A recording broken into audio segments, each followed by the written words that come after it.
Նկատագրվիր, որ չկորցնես։ Մի քանի օր է ուզում եմ մառոժնի, գտել եմ այսպիսի հետաքրքիր տարօրինակ մառոժնիներ ու հիմա անելու ենք փորձարկում։ Այս մեկը եկեք թողնենք վերջում։ Ունենք այստեղ երկու հատ մակարոնի տեսքով մառոժնի, եկեք սկսենք այս մեկից։ Տեսքը շատ սիրուն է, եկեք փորձենք։ Ներսից ունի այս տեսքը, այս մեջտեղը ոնց որ թե ջեմ է։ Համը իրականում այդքան էլ չեմ հասկանում, սա սմարոդինա է, չէ։ Եթե չեմ սխալվում, սմարոդինա է։ Համով է, բայց սմարոդինայի համին այդքան էլ չեմ նմանեցնում։ Գնահատում եմ 10-ից դեռևս 8։ Եկեք հաջորդը փորձենք այս կարամելը։ Շատ սիրուն գույն ունի։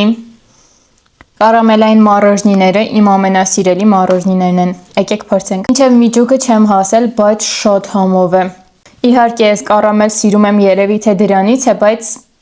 10-ից 10 խոսքեր չկան։ Ու վերջում եկեք փորձենք սա։ Շատ սիրուն է։ Ես մտածում էի ներսում է պետք է լինի մառոժնին ելակի համի, բայց սովորական սպիտակ վանիլային մառոժնի է։ Այս վրայի շեշտի շոկոլադը ելակի համով է։ Շոկոլադը համով էր, բան չունեմ ասելու, բայց սպասելիքներս մի փոքր ավելի էին։ Գնահատում եմ 10-ից 9։ Իմ այսօրվա փորձարկումն էլ այսքանն էր, իսկ դու բաժանորդագրվիր, որ չկորցնես, որ վերջին վայրկյանն էլ սպասեր նորընկներ չեր լինի։